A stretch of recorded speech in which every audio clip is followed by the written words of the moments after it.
Joe Rotella is here, and he has brought the fire. I mean, quite literally, right? Because we are using a torch, which sounds a little bit scary to me, but you promised me it's actually really, really easy. It is, and we're going to use a butane torch, the same kind you'd have in your kitchen, like to make creme brulee. Oh, well, I like creme brulee. You don't want to use a big propane torch. Butane torch is the way to go. Okay, so how do we get started? Well, we're going to be safe, of course, so I've got a fire extinguisher here just in case, but don't panic. Let's hope we don't need it. Don't panic.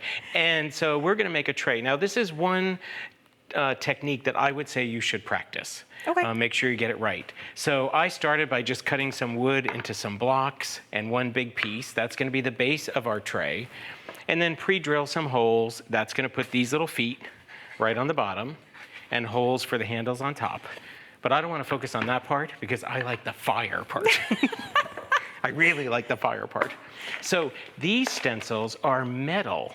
And that's important, obviously, when we do not want to be using a plastic stencil when you're working with a butane torch. But you can still do all the same things that you would do with a plastic stencil. Like you could push paint through this, right? And you could emboss with it. Yeah. We want a wood that's very, very smooth and flat. That's very important for this. And again, practice your technique. I'm working on a wood board, and I want to get everything out of the way, because when I'm done, I'm just going to push the stencil off, because it's going to be hot. I was going to say, it's going to get super hot. Now, this is a very flat board, but it's always helpful to have a screwdriver here to hold the stencil down because it's going to get so hot. Yeah, and you don't want the flame to go under the stencil. If we have time, I'll show you some mistakes. Oh, great. So I'm going to fire up my torch. Whew, my favorite part. And now you don't want to sweep side to side because you don't want like lines. So we're going to just hold the torch in a steady motion, and I'm going to work my way right going fast. Across the I didn't stencil. think it would be quite so fast. So we might have time to burn lots of things.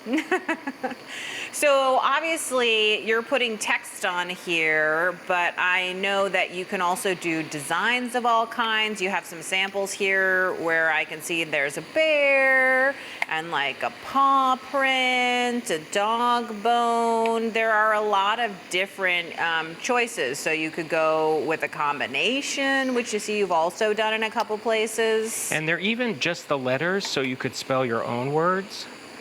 Well, and you know, I want to put Julie on absolutely everything. Of course. Now, there's even a little bat. I'm going to put it on a bat house. You know, I was actually expecting to smell burning wood, and I really don't. It must be such a light scorch you're getting on there. And again, I think that's because it's the butane torch rather than a propane torch. And I see how you're moving the screwdriver sort of down as you work.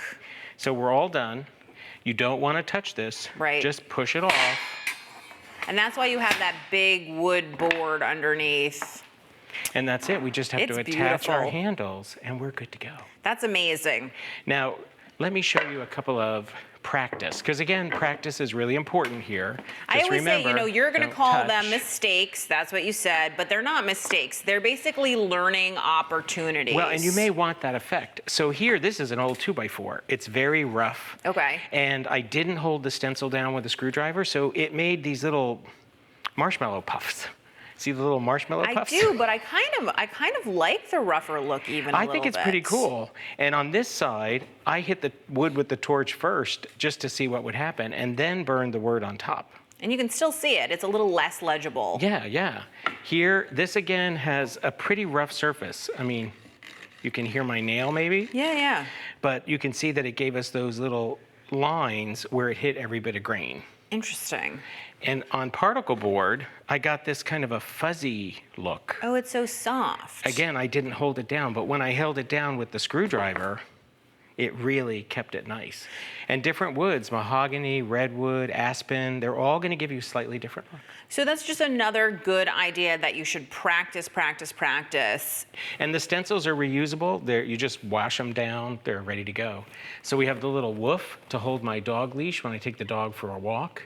And the s'mores is just a slice of a log. I mean, let's fire up that butane torch and have some s'mores is really what I'm thinking. I'm ready.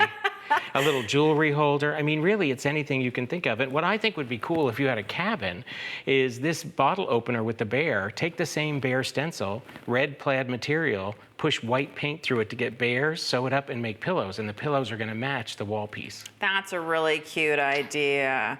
So here's another question that I have for you, which is you could obviously, I've seen you've done sort of like an unfinished tray, but if you wanted to put food on top of there and have it be more of a cheese board, couldn't you cover that with a piece of glass or even a resin that was food safe or something like that? Or enough layers of that clear acrylic.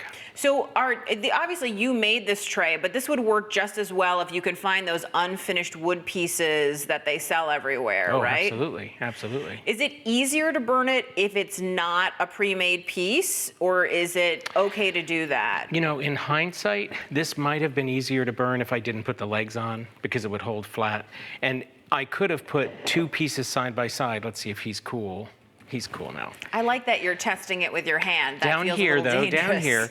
But I could have put another one here to help prevent this from wobbling. Okay. The key to success is a smooth surface, unfinished wood, nice and tight.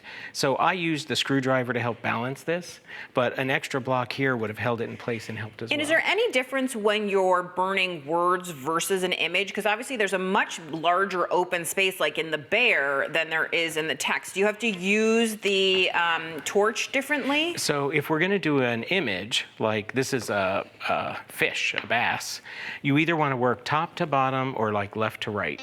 And you can go back and forth, but what you don't really want to see is this kind of a motion. So almost the way a just printer slow works. Back and forth. Exactly. You want to just kind of go across. Great tips. And practice, practice, practice. That's true for everything, Joe. Thank you. Sure.